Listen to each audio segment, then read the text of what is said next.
Hola, ¿cómo les va? Bienvenidos a otro programa de diagnóstico y debate. En este afán de dar a conocer absolutamente qué hacen nuestros científicos, hoy tenemos la posibilidad de hablar con la doctora María Fernández Leda, que es jefa del Laboratorio de Neurobiología Molecular y Celular de la Fundación del Instituto Leluar. ¿Por qué todo esto? Porque Leluar gana el Premio Nacional L'Oréal UNESCO por la mujer en la ciencia en el año 2019. Y hay un tema fundamental que ya la doctora nos va a explicar, que tiene que ver con la identificación de mecanismos moleculares que participan en el desarrollo del sistema nervioso y procesos de regeneración neuronal. Desde el punto de vista específicamente técnico, está planteado el tema. Pero para que no sea tan difícil, vamos a ir a la explicación fácil, amena, y que de algún modo nos permita conocer en detalle qué resultados tiene toda esta investigación. Gracias por venir, mi estimada doctora. Muchas gracias por la invitación. Para nosotros es muy importante dar a conocer el trabajo que hacemos en el laboratorio, que muchas veces no es tan difundido, no es tan fácil de transmitir a la sociedad. Tenemos la posibilidad de hacerlo entonces. ¿De qué estamos hablando? Bueno, nuestro laboratorio se especializa en el estudio de los mecanismos moleculares que determinan el desarrollo normal del sistema nervioso. ¿Para qué es eso? Para que a través de ese conocimiento encontremos las herramientas que nos permitan, ante enfermedades que afectan al sistema nervioso, tratar de encontrarles algún tipo de solución. Enfermedades que involucran muerte de neuronas, que son el principal tipo celular del sistema nervioso. De las enfermedades más conocidas que involucran pérdida de neuronas, tenemos el Alzheimer, tenemos el Parkinson. Así que bueno, ese es el objetivo final de nuestros estudios.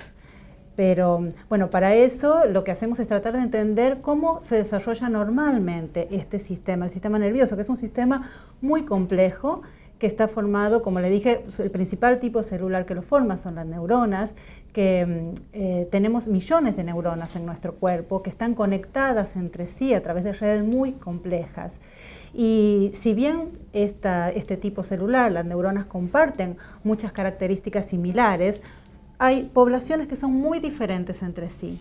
Tenemos neuronas que se encuentran adentro del cráneo, en el cerebro, que son las que participan fundamentalmente en los procesos cognitivos de memoria y aprendizaje, pero también tenemos otro tipo neuronales muy diferentes que están a lo largo de la columna vertebral, que participan, por ejemplo, en los movimientos voluntarios.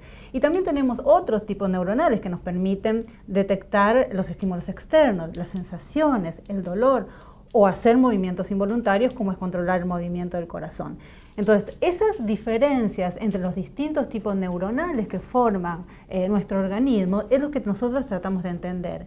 Entender cuáles son las diferencias entre ellas para poder encontrar soluciones a las distintas patologías que afectan a estas distintas poblaciones. ¿Y este estudio o esta investigación puede avanzar o estar en paralelo con aquellos procesos que tienden a evitar que se vayan muriendo estas células?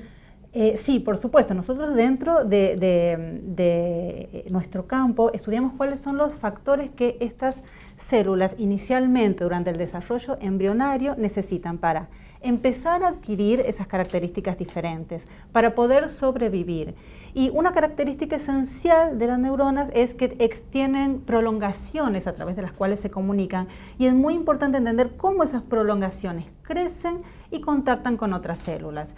Si nosotros encontramos o podemos identificar cuáles son los factores que participan en las distintas etapas de este desarrollo de los distintos tipos neuronales, en las diversas patologías que las afectan y que llevan, por ejemplo, a la muerte, podemos tratar de, una vez que tenemos signos de una patología que va a llevar a la muerte neuronal, tratar de administrar factores que favorecen la sobrevida para prevenir que esta célula vaya a la muerte. ¿Cómo se entrelaza la farmacología con todo esto? La farmacología es muy importante, pero nosotros lo que hacemos es tratar de estudiar los mecanismos básicos, moleculares, que nos van a permitir entender cómo funciona la célula. Posteriormente, a partir de esos hallazgos, se pueden diseñar fármacos que imiten a estos componentes que el cuerpo produce normalmente para salvar, por ejemplo, esas neuronas de una muerte. O, en otros casos, no solamente salvar a las neuronas de la muerte, sino permitirles que vuelvan a crecer. Por ejemplo, son muy comunes las lesiones del sistema nervioso, de las neuronas que se encuentran dentro de la médula espinal, que son las que permiten los movimientos voluntarios, que son las motoneuronas. Y se sabe que cuando hay una lesión a nivel de la médula, ocurre una parálisis. ¿Por qué ocurre esa parálisis? Porque esa conexión entre la neurona y el músculo al cual le va a dar la orden de que debe moverse, se corta, se rompe. Eso genera una parálisis muscular. No se sabe por qué esas neuronas, que no siempre se mueren, sino que pierden esa conectividad, ¿por qué no pueden volver a crecer? Entonces, encontrar cómo mantener la sobrevivencia de esa neurona y favorecer que vuelva a crecer, que vuelva a encontrar su músculo al cual inervaba, es muy importante. Entender cómo las señales se transmiten desde el músculo hacia esa neurona, indicándole que vuelva a crecer en la misma dirección, es fundamental para encontrar soluciones para ese tipo de patologías. ¿Y existe algún tipo de molécula que se recree a sí misma y que vuelva a crecer? Existen moléculas que, en este caso, por ejemplo, existen moléculas que son producidas por el mismo músculo que van a determinar, que van a llevar a que esa neurona vuelva a crecer en dirección a ese músculo.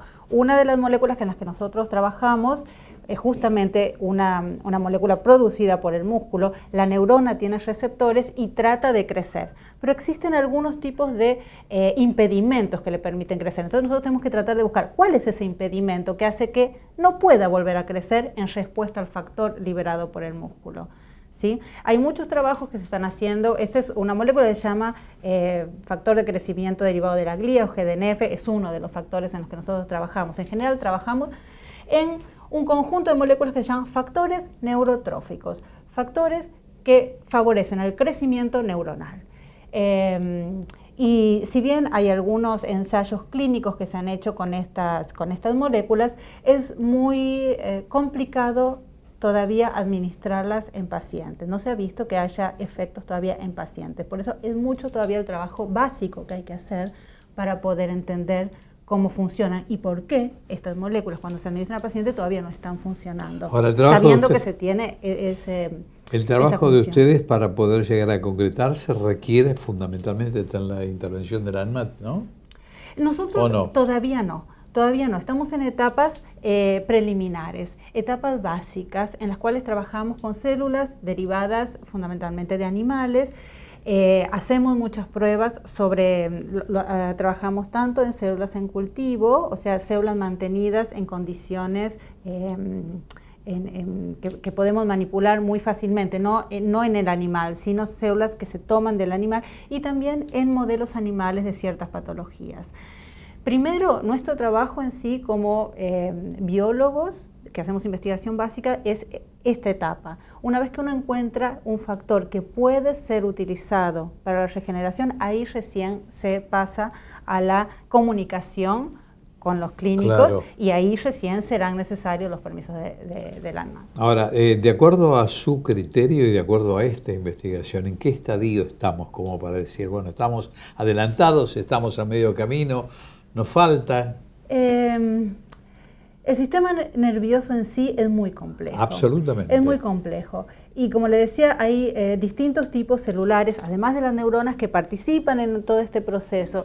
Y creo que si bien hay muchos avances que se han hecho, por ejemplo, en tratar de encontrar las causas de ciertas enfermedades neurodegenerativas, por ejemplo el Alzheimer, se sabe que hay una parte de los Alzheimer tienen causas genéticas o parcialmente hay algunos genes que han sido asociados, hay otros factores que son ambientales, que son mucho más difíciles de determinar. Entonces, desde el punto de vista del encuentro de marcadores moleculares hasta cómo progresa la enfermedad y encontramos una solución es bastante complejo, y además al no haber encontrado una única causa de la enfermedad, es bastante complejo encontrar una solución. Creo que todavía falta. Lo que hay son, para la mayor parte de las enfermedades neurodegenerativas, muchos paliativos, pero... ¿Y preventivos? Y preventivos todavía no se pueden utilizar en la clínica. Pero bueno, en eso estamos justamente. Porque, por ejemplo, en los antecedentes de la Alzheimer, un poco de litio al comienzo. Bueno, lo que sí se sabe, sí, porque hay muchas cosas que se pueden hacer. Por ejemplo, se sabe que factores neurotróficos participan también en la sobrevida de neuronal, como le había dicho. Entonces, se sabe que el ejercicio favorece la liberación en nuestro cerebro de estos factores. La actividad social favorece la liberación de estos factores. Entonces, y estos factores favorecen la sobrevida de esas neuronas. Entonces, con una actividad fisiológica como es el ejercicio o como es usar el cerebro o entrenar estas neuronas en el pensamiento, en la discusión, en el conocimiento, favorece o evita que estas neuronas se degraden o vayan a la muerte, se retraigan, se retraigan, porque esas enfermedades empiezan disminuyendo las conexiones entre las neuronas, y los factores que se producen a través, por ejemplo, del ejercicio mental y físico, es tratar de mantener esas conexiones. Entonces, eso es, si bien es algo fisiológico, no es algo que uno está dando en forma externa, que es lo que estamos tratando de buscar nosotros. ¿Cuáles son esos factores que el ejercicio libera y afecta a la neurona para favorecer su sobrevida y que no se mueran y que no se desconecten? Claro, eso es lo más importante, y además fundamentalmente llegando a alcanzar el objetivo que están proponiéndose, se van a evitar deterioros fundamentales en el ser humano. Sí. Sí, la verdad es muy importante. Por eso me parece que el trabajo en neurociencia es muy importante, es muy revolucionario, y por suerte dentro del país hay muchos grupos que están trabajando en neurociencias. Es muy fuerte la neurociencia en la Argentina. Así que yo tengo muchas expectativas para el futuro. Y todos en general. Le agradezco sinceramente la posibilidad de haber venido y esclarecernos todo este tema, doctora. Bueno, muy gentil por venir. Muchas gracias a usted. Por favor.